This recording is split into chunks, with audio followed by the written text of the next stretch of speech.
Son 2 los minutos que pasan de las 9 de la mañana. Seguimos en Boulevard, en los diálogos. Y les decía a primera hora que la entrevista de hoy no es una entrevista más, no es una entrevista cualquiera para nosotros. El protagonista que nos acompaña ha trabajado aquí durante mucho tiempo y además ha sido colaborador también de este Boulevard durante varios años, en días como hoy, los viernes, haciendo que este programa alcanzara algunos de los momentos de mayor brillo que ha alcanzado, al menos desde que yo estoy al frente, y va para 8 años, si no recuerdo mal.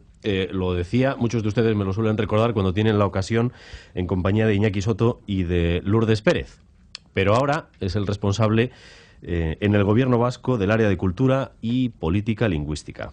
Bingen Zupiria Zailburua. Egunon. Egunon, Dani. Si me dejas, ¿sí? Medio minuto para enviar un abrazo muy fuerte a Iñaki Soto y Lourdes Pérez, que durante 3 años, pues bajo tu dirección, pues han compartido con ellos, ¿no? Los ratos de tertulia de estos viernes, ¿no? Y también un abrazo, pues, a todas aquellas personas que nos han seguido durante todos estos años, y espero no haber herido a nadie, que también creo que es algo de lo que se trataba. ¿Cómo y por qué se pasa la barrera entre el periodismo y la política? Bueno, pues en mi caso, no debo generalizar y no puedo generalizar. En mi caso lo he hecho porque, me pareció que el lehendakari Urkullu estaba ofreciéndome una responsabilidad y estaba dándome mucha confianza para asumir esa responsabilidad, y pensé que no le podía decir que no. Y porque, compartía el proyecto que él ha liderado los años anteriores y que en el que me estaba ofreciendo participar, y esa ha sido la razón. Aun siendo una barrera que a lo mejor no puede recorrerse en sentido inverso, no hay vuelta atrás. Yo creo que no debería tener vuelta atrás. Creo que yo he desarrollado mi profesión de diferentes maneras durante muchos años. Nunca he estado en la política. Y creo que es complicado que después de ejercer una responsabilidad política con una exposición pública muy grande en la que tienes que tomar muchas decisiones, puedas volver al periodismo con cierta honestidad, ¿no? Entonces, creo que con esta decisión personal y profesional que he tomado, pues cierro una vía. Sí. Es un cambio muy, muy grande, porque antes también tenía que tomar decisiones. Usted es el director de un periódico, el director de Deia, antes aquí en EITV, en fin, supongo que no son las mismas decisiones que hay que tomar en el trabajo cotidiano. Bueno, diría que efectivamente es un cambio muy grande, y diría que es un cambio muy grande por 3 razones. En las 3 impera el respeto, ¿no? Al final, el líder político que esta sociedad ha elegido para dirigir sus instituciones en los próximos 4 años, que es Iñigo Urkullu, como decía antes, pues hace un ejercicio de confianza, ¿no? Ofreciéndome la gestión del área de la cultura, la política lingüística y el deporte. Entonces, que un lehendakari te dé semejante confianza, pues a mí me impone mucho respeto. Por otra parte, soy consciente de que asumo una responsabilidad junto con mi equipo para gestionar 3 áreas que, como se suele decir, rozan la piel, ¿no? Son epidérmicas y, tocan también los sentimientos, como es todo lo que tiene que ver con la cultura, la lengua, en este caso la normalización del euskera, y la actividad física y deportiva. Y luego, en tercero, porque soy muy consciente de que, aunque a los que estamos en el gobierno todo el dinero nos parezca poco, en realidad gestionamos muchísimo dinero que la sociedad y los ciudadanos dejan en nuestras manos. Y creo que, por respeto hacia esa sociedad, pues debemos ser muy, muy diligentes en ese gasto público, y debemos de intentar ofrecer la mayor satisfacción a los ciudadanos, pues con los recursos que han depositado en nuestras manos. Empecemos por política lingüística. ¿Por qué cree usted que los vascos que no saben euskera debieran hacer el esfuerzo por aprenderlo? Mira, Dani, no te puedo decir, mira, Dani, sí, mire usted, señor Álvarez. Esa es una pregunta que, más que a un consejero de política lingüística, habría que hacer a todas esas personas que han tomado la decisión, bien de educar a sus hijos e hijas en sistemas bilingües en los que van a adquirir una destreza con el euskera, o bien a aquellas personas que, siendo mayores, han decidido aprender el euskera. Porque ellos, mejor que nadie, pueden dar una respuesta a esa pregunta. Y supongo que detrás de esa pregunta, en el caso de los padres, hay una vocación clarísima y una apuesta clarísima para impulsar la capacidad lingüística de expresarse también en euskera en este país. Y en el caso de las personas adultas, pues creo que lo hacen. En algunos casos lo harán por las posibilidades que ese conocimiento del euskera les puede ofrecer para adquirir un puesto de trabajo, pero muchos otros lo hacen para comunicarse con esos hijos a los que han enviado a los modelos D en euskera, o en el caso de muchos abuelos que seguramente y abuelas seguramente no conseguirán adquirir una destreza grande con el idioma, pero lo hacen también para comunicarse en euskera con sus nietos y con sus nietas y acompañarles en su tiempo libre. Yo creo que esas son las razones principales y creo que son las importantes, porque son las razones de las personas que han hecho una opción que ha cambiado completamente el panorama sociolingüístico de este país. Lo acaba de situar usted en el plano familiar, de las relaciones personales. Y, sin embargo, en algunos ámbitos de este país, y lo habrá escuchado usted, incluso se lo habrán dicho, se ha identificado en demasiadas ocasiones el euskera con la obligación para acceder a un puesto de trabajo, a la administración, etcétera. ¿Usted lo ve así? Hay quien lo plantea así. Yo advierto dos discursos políticos, uno de resistencia, y es una resistencia que viene desde el año 1982 de algunos sectores políticos que se opusieron a un consenso enorme que hubo en torno a la ley del euskera. Y advierto en algunos sectores una resistencia enorme en dar pasos adelante en la normalización del uso del euskera. Y a la vez advierto algunos discursos extremistas que se acercan mucho a la imposición y que me parecen también preocupantes. Yo creo que el euskera necesita discursos positivos, necesita discursos integradores y creo que, en mi caso, creo que debo huir de polémicas en torno al uso del euskera, en torno a su normalización y ayudar a hacer discursos positivos. Sin olvidar que en el fondo de toda esta cuestión hay un asunto de derechos. Los ciudadanos de esta comunidad autónoma tenemos derecho a conocer las dos lenguas de la comunidad y tenemos derecho a que se nos atienda en las dos lenguas de esta comunidad. Y creo que en esa dirección tenemos que trabajar con la paciencia que haga falta, pero también teniendo muy claro cuál es el horizonte. ¿Ha hablado de este tema con sus socios de gobierno, los socialistas? Porque en la campaña electoral sí que lanzaron mensajes claros en torno a modificar los requisitos de acceso a algunos puestos de la Administración. Tengo una interlocución muy fácil y muy cómoda con Eneko Andueza y con Rafaela Romero, que son los interlocutores que nuestra área tiene en el Partido Socialista, y hasta el momento creo que hay un nivel de coincidencia muy importante en los pasos que se deben dar, tanto en el ámbito de la normalización del idioma como del ejercicio de esos derechos que nos corresponden a los ciudadanos de este país. Hay también un discurso, si me permite el adjetivo, agonístico, que anuncia o viene anunciando desde hace años la desaparición del idioma o el riesgo de desaparición del idioma. ¿Usted cree que hay algún riesgo para el euskera? Bueno, yo creo que había unas expectativas que siguen existiendo de un avance fuerte de la lengua vasca, ¿no? En esta comunidad en la que convivimos personas con sentimientos nacionales diferentes, con sentimientos lingüísticos también diferentes y con capacidades lingüísticas diferentes.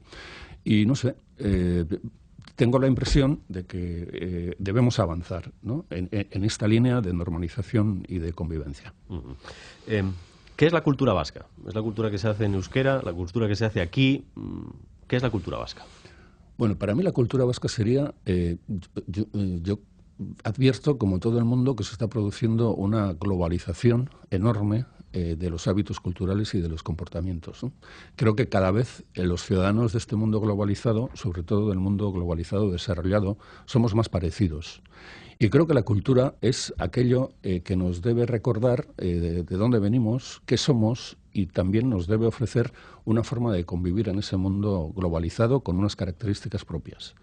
Creo que en el caso de los vascos hay una voluntad para que la expresión que se produce en euskera, la expresión cultural o la creación cultural que se produce en euskera tenga un valor determinante.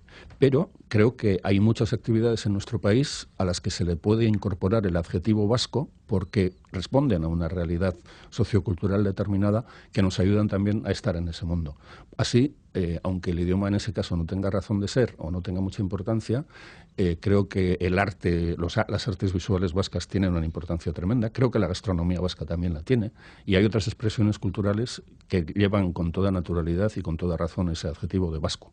Y creo que eso es lo que nos hace tener una personalidad en este mundo globalizado, y creo que debemos trabajar por marcar esa personalidad sin renunciar a nada y estando muy satisfechos de conocer, pues a través de la lengua española, pues una cultura enorme que existe en el mundo, y a través de otras lenguas que también aprendemos y muchos dominan o dominamos, como el francés o el inglés, pues el acceso a una cultura universal que también nos enriquece. Estuvo usted ayer en Arco, con la intención de apoyar a los creadores vascos, que es algo que ya le hemos escuchado en otras ocasiones. ¿Qué significa eso de apoyar a los creadores vascos? Yo no sé si somos conscientes de lo que significa Arco. Seguramente la mayor parte de los hombres y mujeres de esa sociedad no lo sabemos. Arco es un marco en el que se exhiben y se exponen obras de arte. Es un marco en el que las galerías que representan a los artistas ofrecen sus productos para venderlos. Es un gran mercado en el que se compra mucho y es también un lugar que los artistas y los creadores aprovechan para conocer a otros artistas y para conocer a otras galerías y encontrar vías de proyección de su obra al exterior. Y es también un lugar en el que las instituciones encuentran a otras instituciones con las que pueden coproducir y montar exposiciones importantes. Entonces, el hecho de que este año ha habido una galería vasca, ¿no?, la Vizcaína Carreras Múgica, el hecho de que Carreras Múgica lleve pues, a obras destacadas del arte vasco, o el hecho de ver que otras galerías del Estado español incorporan a sus colecciones con gran orgullo muchas obras de artistas vascos, es un elemento muy importante. ¿Por qué es importante? Yo creo que la percepción que internacionalmente existe sobre el País Vasco, más allá de la comunidad autónoma vasca, sobre el País Vasco, es una imagen que ha cambiado. Y es una imagen en la que el componente cultural ha adquirido mucha importancia. A los vascos y a las vascas se nos ve cada vez más como una comunidad que está interesada en la cultura. Ese es un elemento nuevo en la percepción internacional que existe sobre nuestro país. Los elementos que han hecho posible esa nueva percepción son principalmente, además de la existencia de un pueblo con una lengua rara para muchos, ¿no?, está el hecho de que tenemos un grupo de artistas y creadores de artes visuales muy importante que son capaces de interesar a los mercados internacionales. Y tenemos también unos elementos culturales tractores que han conseguido ofrecer una imagen diferente de este país. Y creo que es obligación de las instituciones apoyar a esas instituciones, a esas galerías y a esos artistas que están proyectando el nombre de lo vasco en el mundo. Para que no se hable solo del Guggenheim. Para que, además del Guggenheim, se hable también de otras cosas. Pero el tema Guggenheim está también muy relacionado con todos estos nuevos valores del arte vasco. ¿Aramburu o Sarrionandia? Pues algunas cosas de Aramburu y algunas cosas de Sarrionandia. A mí ahí, no sé, no conozco la trayectoria vital de Aramburu, solo conozco parte de su obra y, bueno, pues creo que ha tenido el valor de abordar algunas cuestiones pues con mucha crudeza, pero tampoco, voy a confesar que tampoco me satisface plenamente como lo hace. Y en el caso de Sarrionandia, pues vivo en una disyuntiva que es difícil de superar porque hay aspectos de su biografía que no me satisfacen en absoluto, pero tengo que admitir que como creador literario pues es un hombre que me interesa mucho. ¿Achaga o Jon Juaristi? Bueno, yo siento una cercanía a Achaga superior a la que siento por Juaristi. Y tengo un cariño personal por Bernardo Achaga. Admiro su trayectoria, que no es solo la de un escritor. Achaga es una persona que lleva casi 40 años en este país, acudiendo a todos los sitios desde los que le llaman, ¿no? Es lo mismo dando conferencias que haciendo recitales de poesía, que protagonizando pequeñas performances y eventos culturales. Y tiene además pues una obra literaria muy interesante. Y bueno, yo le aprecio en ese sentido. Se están escribiendo bastantes libros últimamente acerca de nuestro pasado reciente. Algunos de carácter biográfico o autobiográfico, otros más o menos novelados, pero bueno, el franquismo, ETA, otras violencias. Hemos mencionado a Aramburu, ahí está Patria, el último libro de Kirmen Uribe, el de Pedro Ibarra, podría citar algunos más. Como usted lee bastante, quisiera preguntarle, ¿en cuál se ve usted más reflejado? Pues yo creo que me veo reflejado en todos, porque creo que todos ellos ofrecen aspectos diferentes de lo que ha sido nuestra historia estos últimos años y ofrecen también una radiografía bastante parecida o exacta de los problemas de convivencia que ha habido en nuestra sociedad. Yo he combinado la lectura de 3 libros estos últimos meses. Una especie de la reproducción de algunas partes del diario de José Miguel Barandiarán, sobre todo de los años que vivió en el destierro después de la Guerra Civil, donde el hombre muestra su incomprensión y su dolor ante lo que le está sucediendo y su temor a no poder volver del exilio a vivir en su país natal. He leído el libro de Kerman Uribe, Elkarrekin esnatzeko Córdoba, donde cuenta una historia tremenda y desconocida de una generación que se comprometió con este país en los tiempos de la República y que siguió comprometida después de la Guerra Civil, dentro y fuera, y que dio su vida para que este país siguiera adelante, y lo hizo sin usar la violencia. Y en el libro de Aramburu, pues he encontrado el reflejo de lo que ha padecido este país como consecuencia de la violencia terrorista y las consecuencias que eso ha dejado. Se cumplen 80 años de muchas cosas. Guernica, y también el fusilamiento de Lauaxeta. Escribió en el primer periódico en euskera. No sé si, en fin, además de haber sido poeta y gran inspirador de la creación en euskera, eso va a merecer algún reconocimiento especial. ¿Están trabajando en algo sobre ello? Bueno, el Gobierno lleva 2 años siguiendo con atención estas efemérides, intentando colaborar en la medida de lo posible. Y además no es la primera vez. No sé, yo guardo un recuerdo vivo de una acción que realizó el Gobierno vasco en el cementerio de Hernani hace unos años, coincidiendo también con el centenario con un aniversario, no recuerdo cuál era, del fusilamiento de Aitzol y otras 100 personas que estando presas en tiempos de la Guerra Civil en la cárcel de Ondarreta, pues fueron llevadas a Hernani, fueron asesinadas y fueron depositadas en una fosa común. Hoy es el día en el que no se sabe con exactitud ni cuántos eran ni quiénes eran. Y yo tengo una vivencia de niño en Hernani, que el día de Todos los Santos llegábamos al cementerio de Hernani y siempre había un minuto para acercarse a ese lugar que cobijaba o albergaba esa especie de fosa común, ¿no? Y donde, bueno, pues siempre había un momento para rezar un Padre Nuestro por aquellas que no sabíamos quiénes eran, ¿no? Creo que es importante que también recordemos esa parte de nuestra historia para que, pues efectivamente, para que no vuelva a suceder. Las relaciones de su gobierno, del gobierno vasco, con el gobierno de España, podemos intuir que son mejorables. ¿Su relación con el ministro de Cultura, si es que existe relación, cómo es? Pues mi relación con el ministro de Cultura, he coincidido con él 3 veces, me parece un hombre cultísimo, me parece un hombre extraordinariamente extrovertido y, no voy a decir divertido, pero sí muy agradable y muy educado. Pero la relación entre los gobiernos no está pasando de ese nivel de simpatía. No está siendo efectiva. Y creo que, bueno, pues no estoy diciendo nada nuevo si digo que el Lehendakari Urkullu pues está preocupado con que esa buena relación personal que existe entre gobiernos, entre ministros y entre partidos, está preocupado porque luego no se traduce en hechos concretos y en decisiones pues que ayuden a seguir normalizando la vida en este país, que pasan también pues por la profundización en el autogobierno y por el respeto a las competencias que cada uno nos hemos dado. Supongo que le tengo que preguntar por los presupuestos. ¿Por dónde va a poner el acento? Bueno, yo quisiera dar importancia a un hecho que creo que no se le ha dado, y como no se lo da a nadie, pues igual lo tenemos que hacer desde el Gobierno, ¿no? No hace ni 100 días que el Lehendakari Urkullu fue elegido por el Parlamento, no hace ni 100 días que constituyó el Gobierno, y la verdad es que el Lehendakari nos ha impuesto una presión tremenda para que en 2 meses este Gobierno de coalición apruebe unos presupuestos y apruebe un programa de gobierno que él va a presentar y va a defender hoy ante la sociedad vasca. Esto creo que es importante. Hay un gobierno en el Estado que lleva más tiempo que nosotros y aún no sabemos si va a presentar o no el presupuesto.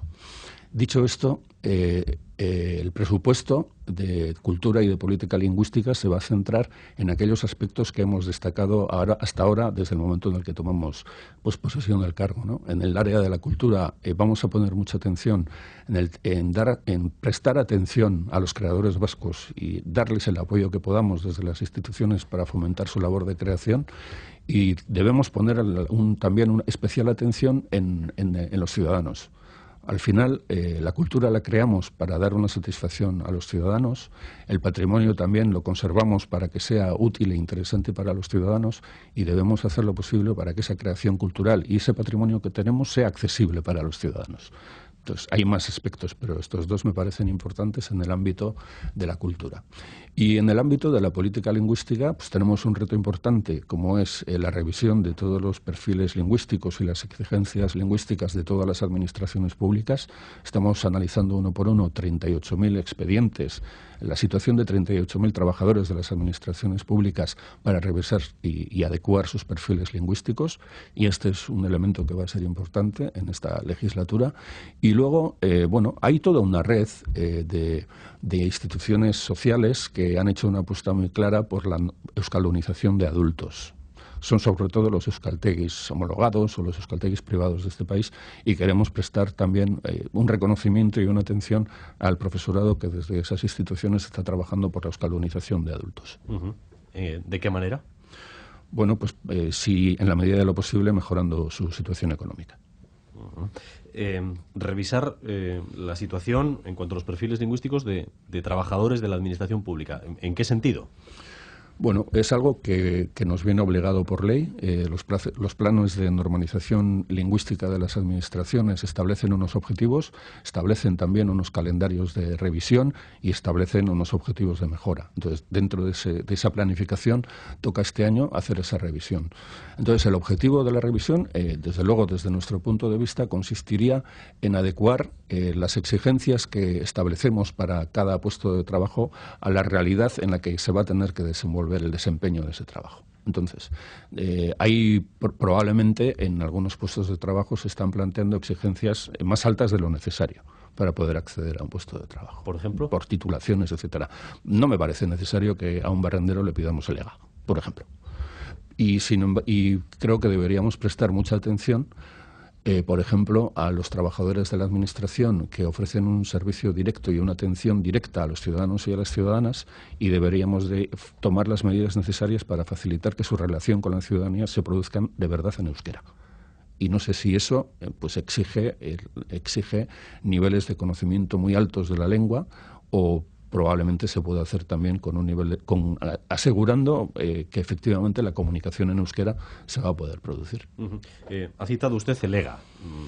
El EGA es esa especie de frontera que se ha venido situando en los últimos años. Si tenías el EGA sabías, si no tenías el EGA no sabías. ¿Se ajusta eso a la realidad? No se ajusta a la realidad. Porque estudiábamos en la Ikastola de Hernani y nos ayudaron mucho a mejorar nuestra capacidad lingüística en euskera. Nos llevaron en cuanto pudieron a la Escuela Oficial de Idiomas de Bilbao a asegurar el certificado de aptitud del euskera. No necesitábamos el certificado ese para demostrar que sabíamos euskera. Habíamos tenido, afortunadamente, una formación en lengua vasca que nos bastaba para lo que hiciera falta. Yo creo que tenemos que desdramatizar el tema del EGA. Por ejemplo, no es el mismo caso, no es lo mismo el euskera que el inglés, pero no nos empeñamos todos en tener el advance en inglés. No sé si nos tenemos que empeñar todos en tener el EGA. Creo que no. Creo que tenemos que desdramatizar este asunto del EGA. Ajá. Y en deporte, selecciones vascas. Sí. Están en un gobierno de coalición, un partido abertzale, otro partido que no es abertzale. No sé cuánto interés van a poner en la oficialidad. Bueno, este gobierno se va a empeñar, porque así lo han firmado los dos partidos que lo sustentan en el programa de gobierno, en promocionar la presencia internacional de las diferentes actividades deportivas, de las diferentes especialidades deportivas. Y si somos capaces de encontrar las vías legales necesarias para asegurar esa presencia internacional, pues este gobierno lo va a acompañar y lo va a apoyar. ¿Y se van a llamar Euskal Selekzioa, Euskal Herria o Euskadi? No me preocupa mucho, no lo sé. No sé. Euskal Herriko Sokatira Federazioa, ¿no? O Sokatira Selekzioa, creo que se está utilizando ese nombre en una de las instituciones cuya existencia ya está reconocida, ¿no? Hay una ponencia parlamentaria para la reforma de Euskal Irrati Telebista. ¿Qué espera usted de esa ponencia? Bueno, empezando por el principio, ¿usted cree que es necesaria una reforma de ITV? Bueno, es igual mi opinión. que los partidos políticos representados en el Parlamento Vasco han coincidido en la necesidad de reflexionar sobre la reforma de EITB. Es un hecho que EITB, que se constituyó en el año 1982, no ha tenido muchas reformas más allá de las decisiones que se han tomado sobre cómo elegir al director general. Entonces hay cuestiones que no se han revisado todos estos años. En nuestro entorno hemos visto que se han tomado muchas decisiones con respecto a las radios y televisiones públicas. Algunas de ellas para desmontarlas.